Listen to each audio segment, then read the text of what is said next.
آج میں نے تبصرے کے لیے جو کتاب منتخب کی ہے اس کا نام ہے تہ گرد۔ تہ گرد کل مجھے نظر آئی کتابوں کی ایک دکان پر ورق گردانی کرتے ہوئے۔ یہ پروفیسر فیاض احمد شیخ صاحب کی سوانح عمری تھی اور شاید 25 ستمبر ہی کو یہ پریس سے ساجد بھائی کی دکان پر آئی تھی۔ کتاب اتنی دلچسپ تھی کہ میں نے وہیں کھڑے کھڑے اس کی ورق گردانی شروع کی اور پھر میں نے اسے خریدنے کا فیصلہ کیا۔ حالانکہ قیمت اس کی تھی 2000 روپے، جو میرے بجٹ سے زیادہ تھی، لیکن ساجد بھائی جانتے ہیں کہ میری عادت ہے میں کتاب خریدنے کے بعد ہی کسی کو تبصرہ کرتا ہوں، لہذا وہ ہمیشہ مجھے ایک بڑا مناسب ڈسکاؤنٹ مجھے دیتے ہیں۔ یہ کتاب میں لے کر آیا اور آپ یقین کیجئے کہ اتنی دلچسپ کتاب تھی کہ میں نے ایک ہی دن میں تقریباً ختم بھی کر دی ہے۔ اب میں آتا ہوں اس کتاب کے اوپر، لیکن اس کتاب پر آنے سے پہلے ذرا تعارف ہو جائے پروفیسر فیاض احمد شیخ صاحب کا۔ ڈاکٹر فیاض صاحب کا شمار دنیا کے مشہور نیورولوجسٹ میں سے ہوتا ہے جو سر درد کے علاج کے لیے عالمی سطح پر ایک ماہر مانے جاتے ہیں۔ وہ برطانیہ کے مشہور ہل پارک میڈیکل اسکول میں نیورولوجی کے پروفیسر ہیں اور سائٹ نیورولوجسٹ کے طور پر خدمات بھی انجام دے رہے ہیں۔ ایک متوسط گھرانے میں آنکھ کھولنے والے فیاض احمد شیخ صاحب نے کھارا در کی گلیوں میں بچپن گزارا۔ وہ اپنی کتاب میں کھارا در کے کھانوں کو اور مختلف تہواروں پر وہاں کے رجوگوں کو بہت یاد کرتے ہیں۔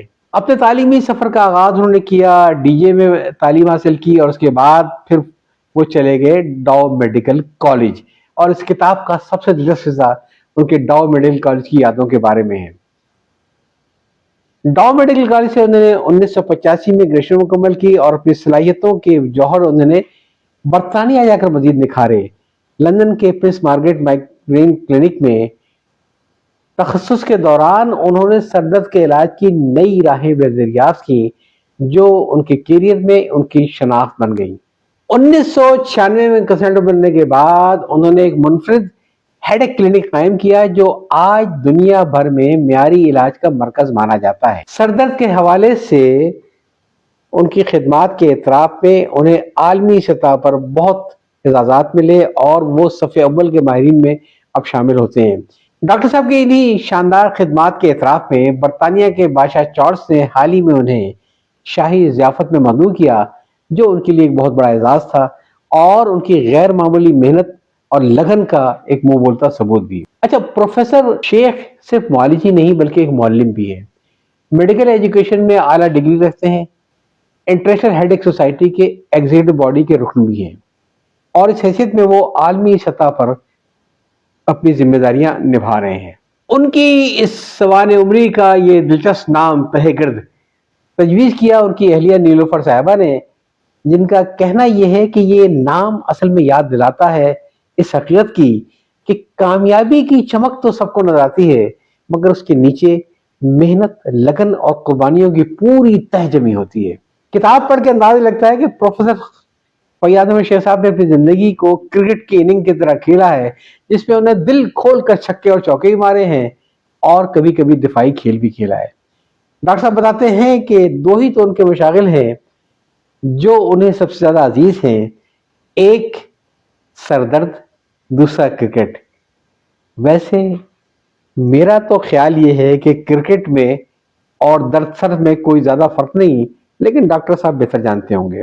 کرکٹ سے محبت پر ڈاکٹر صاحب نے اس کتاب میں ایک پورا باب لکھا ہے، کرکٹ سے محبت کے بارے میں، ان کی یادوں کے بارے میں، اور ڈاکٹروں کے اس کلب جیہو کے بارے میں جہاں تمام ایشین یکجان ہو کر کھیلا کرتے تھے۔ پاکستان ہندوستان کے حریفانہ جذبات یہاں نہیں تھے۔ کچھ لوگوں نے قومیت کی بنیاد پر کلب قائم کرنے کی کوشش کی تو اسے سختی سے مسترد کر دیا گیا ہے۔ اچھا، مزے کی بات یہ ہے کہ ڈاکٹر صاحب کی سوانح عمری سے جو مجھے تاثر ملا وہ یہ ہے کہ قومیت کی بنیاد پر ڈاکٹر صاحب خود بھی نہ صرف یہ کہ برطانیہ میں قیام کے دوران تعصب کا نشانہ بنے، بلکہ جب وہ میڈیکل کی تعلیم حاصل کر رہے تھے کراچی کے اندر تب بھی وہ نفرت کا دو شکار ہوئے۔ پہلی بار تو وہ اس لیے ہوئے کہ ڈاکٹر صاحب بنیادی طور پر ایک پنجابی ہیں، لیکن کراچی میں رہے پنجابی ساتھ اچھی ان کو اردو آتی ہے، اور ڈاؤ میڈیکل کالج میں ان کی دوستیاں ہو گئی جمعیت والوں کے ساتھ اور وہ جمعیت میں بہت زیادہ سرگرم ہو گئے۔ چنانچہ ان کے پنجابی ساتھی اس بات پر ان سے نفرت کرتے تھے کہ پنجابی ہونے کے باوجود یہ ہمارا ساتھ کیوں نہیں تھا۔ وہ انہیں پنجاب پر دھبا اور پنجاب کا مچھر کہتے تھے۔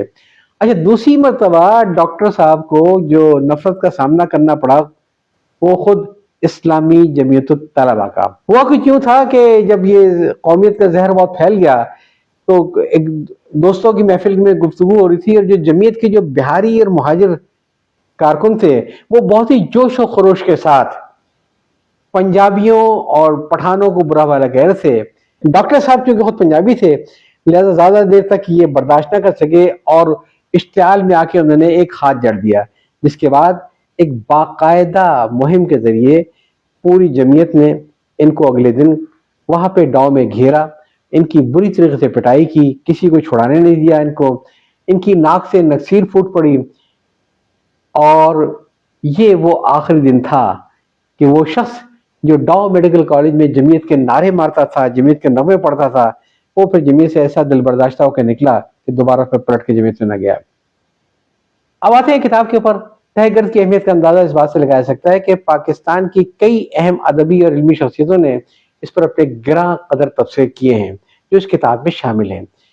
محمود شاہ صاحب تو لکھتے ہیں کہ تہ گرد دردسر یہ بھی تو ہے، جبکہ ڈاکٹر اقبال رحمان مانویہ صاحب ڈاکٹر فیاض کو قلم کا دھنی مؤلف قرار دیتے ہیں۔ سید رضی احمد صاحب فیاض متنوع تہوں میں لپٹا ہوا ایک منفرد انسان کے عنوان سے لکھتے ہیں کہ ڈاکٹر صاحب کی شخصیت مختلف جہتوں کو اجاگر کرتی ہے۔ اسی طریقے سے بہت اچھے تبصرے ہیں عرفان سبی کے، شاہین رشید کے اور نیلوفر صاحبہ کے جو ان کی اہلیہ ہیں، اور رابعہ رشید احمد کی۔ یہ تبصرے ضرور پڑھیے گا تاکہ اس میں آپ کو ان کی زندگی کے مختلف پہلو اور مختلف زاویے سے معلوم ہو جائیں گے، اور یہ تبصرے ڈاکٹر صاحب کی زندگی اور اس کے کردار پر روشنی ڈالتے ہیں۔ ان تمام تبصروں کا خلاصہ یہ ہے کہ یہ کتاب محض ایک ڈاکٹر کی خود نوشت نہیں ہے، بلکہ ایک ایسی مکمل شخصیت کی داستان ہے جس نے کامیابی کے ساتھ ساتھ ادب اور ذاتی زندگی میں بھی ایک گہرا تاثر چھوڑا ہے۔ اچھا، پروفیسر شیخ صاحب کی یہ کتاب تہ گرد 3 حصوں پر مشتمل ہے۔ پہلا حصہ پاکستان میں گزرے 26 برس۔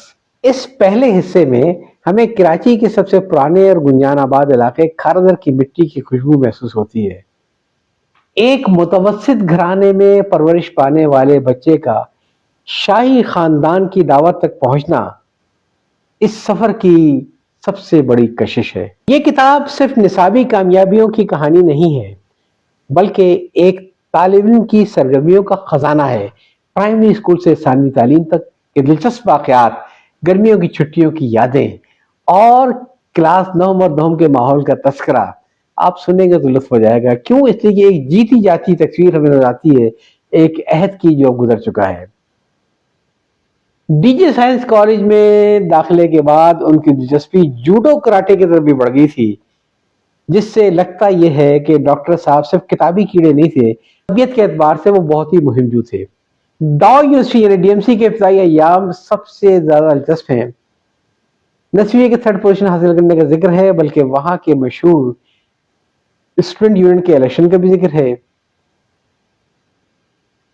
80 کی دہائی کے اس سخت سیاسی ماحول میں اس کے تمام کرداروں کو انہوں نے بڑی تفصیل سے بیان کیا ہے، جن الیکشن میں ڈاکٹر فیاض صاحب بڑے بھرپور طریقے سے حصہ لیا کرتے تھے۔ اس حصے میں آپ پڑھیں گے تو آپ کو ہاسٹل نمبر 4 کے ثقافت اور وہاں کے دلچسپ واقعات بھی سننے کو ملیں گے۔ کتاب کا دوسرا حصہ برطانیہ میں نقل مکانی کے بارے میں ہے۔ مصنف کے لیے 1986 میں وطن کو چھوڑ کر برطانیہ جانے کا فیصلہ کوئی عیش و عشرت کا فیصلہ نہیں تھا، بلکہ ملک میں مواقع کی کمی اور غیر یقینی صورتحال نے انہیں نقل مکانی پر مجبور کر دیا۔ یوں ایک ہونہار ڈاکٹر پاکستان چھوڑنے پر مجبور ہو گیا۔ اس نقل مکانی نے انہیں بہت سے چیلنجز دیے۔ قائد اعظم ہاسٹل میں قیام سے لے کر مارکہ MRCP تک ان کی زندگی کی شدید جدوجہد ہمیں اس کتاب میں نظر آتی ہے۔ اس نقل مکانی نے انہیں وہ پلیٹ فارم دیا جہاں انہوں نے اپنی کاوشوں سے برطانیہ کا پہلا ایشیائی نیورولوجسٹ کنسلٹنٹ ہونے کا اعزاز حاصل کیا، جو ان کی صلاحیتوں کا اعتراف تھا۔ کتاب کا تیسرا اور آخری حصہ برطانوی شہریت حاصل کرنے کے بعد برطانیہ میں پہلے ایشین نیورولوجسٹ کنسلٹنٹ کے طور پر کام کرنے کے بارے میں ہے۔ پروفیسر فیاض شیخ صاحب کی خود نوشت تہ گرد ہمیں بتاتی ہے کہ کامیابی کا سفر کبھی سیدھا نہیں ہوتا ہے۔ ایک طرف وہ برطانوی طب کے میدان میں کامیابی کی نئی منزلیں طے کر رہے تھے، تو دوسری طرف انہوں نے ایک نئے میدان یعنی سیاست و انتظام میں بھی قدم رکھا۔ کتاب ایک ایسے چیلنج کو بیان کرتی ہے جو بظاہر ناامیدی کی تصویر تھا۔ ڈاکٹر صاحب 3 مرتبہ مسلسل الیکشن میں کھڑے ہوتے رہے اور تینوں دفعہ وہ الیکشن بری طریقے سے ہارتے رہے۔ مسلسل 3 مرتبہ ناکام ہونے کے بعد مصنف نے خود سے وہی سوال پوچھا جو ہر ناکام انسان خود سے پوچھتا ہے، ناکامیاں آخر کب تک؟ لیکن مسلسل ناکامیوں کے باوجود ڈاکٹر فیاض نے ہمت نہیں ہاری اور چوتھی اور آخری دفعہ انہوں نے 2019 کے انتخابات میں حصہ لینے کا فیصلہ کیا، جو صحیح ثابت ہوا کیونکہ اس الیکشن میں وہ بھاری ووٹوں سے کامیاب ہو گئے۔ یہ کتاب ہمیں یہ پیغام دیتی ہے کہ چاہے سفر کتنا ہی طویل ہو، اگر نیک نیتی سے ارادہ کر لیا جائے تو راہیں خود بخود ہموار ہو جاتی ہیں، اور جو مقام اپنی کاوشوں سے ملے اس کا مزہ ہی کچھ اور ہے۔ مجھے اس کتاب کا سب سے اچھا پیغام جو ملا وہ ریٹائرمنٹ کے بارے میں ہے۔ ڈاکٹر صاحب اپنی کتاب میں لکھتے ہیں، کچھ لوگوں نے مجھ سے پوچھا کہ آپ ریٹائر کب ہوں گے؟ میں نے کہا 35 سال کا تجربہ اور علم ایک ایسی دولت ہے جو میرے برین بینک میں سیونگ اکاؤنٹ میں موجود ہے۔ میں چاہتا ہوں کہ نئی نسل اس سے استفادہ حاصل کرے، لہذا گو میں ابھی تک کلینکل اور ریسرچ کام کر رہا ہوں، مگر پہلے کی نسبت بہت کم۔ اب میرا زیادہ رجحان اپنے تجربے اور علم سے نئی نسل کو فیضیاب کرنا ہے، اس لیے لیکچرز، امتحان اور ٹیچنگ کی طرف میں زیادہ وقت لگانا چاہتا ہوں۔ میں چاہتا ہوں کہ اگلے 35 سال جن لوگوں نے ہمارے عوام کی صحت و بقا کا خیال رکھنا ہے وہ نہ صرف علمی بلکہ عملی طور پر بھی تیار ہوں، کیونکہ عوام کی خدمت کا ہمارا وقت تقریباً گزر چکا ہے، اور اگر اب بھی سارا کام ہم خود ہی کرتے رہیں گے تو نئی نسل کو آگے بڑھنے کا موقع کیسے ملے گا، اور وہ ہمیں اپنی راہ میں رکاوٹ تصور کریں گے۔ بدل گئی ہے، اور جب تک زندگی اور صحت یاد دے گی میں کام کرتا رہوں گا۔ میں سمجھتا ہوں کہ بہت خوبصورت پیغام ہے ان تمام لوگوں کے لیے جو 50 سال کی عمر تقریباً کراس کر چکے ہیں، کہ اب آپ کا وقت ختم ہو رہا ہے، ایک نئی نسل کا وقت آ رہا ہے، اس لیے آپ نے جو کچھ سیکھا ہے اسے آپ سکھائیے تاکہ لوگ آپ سے محبت کریں۔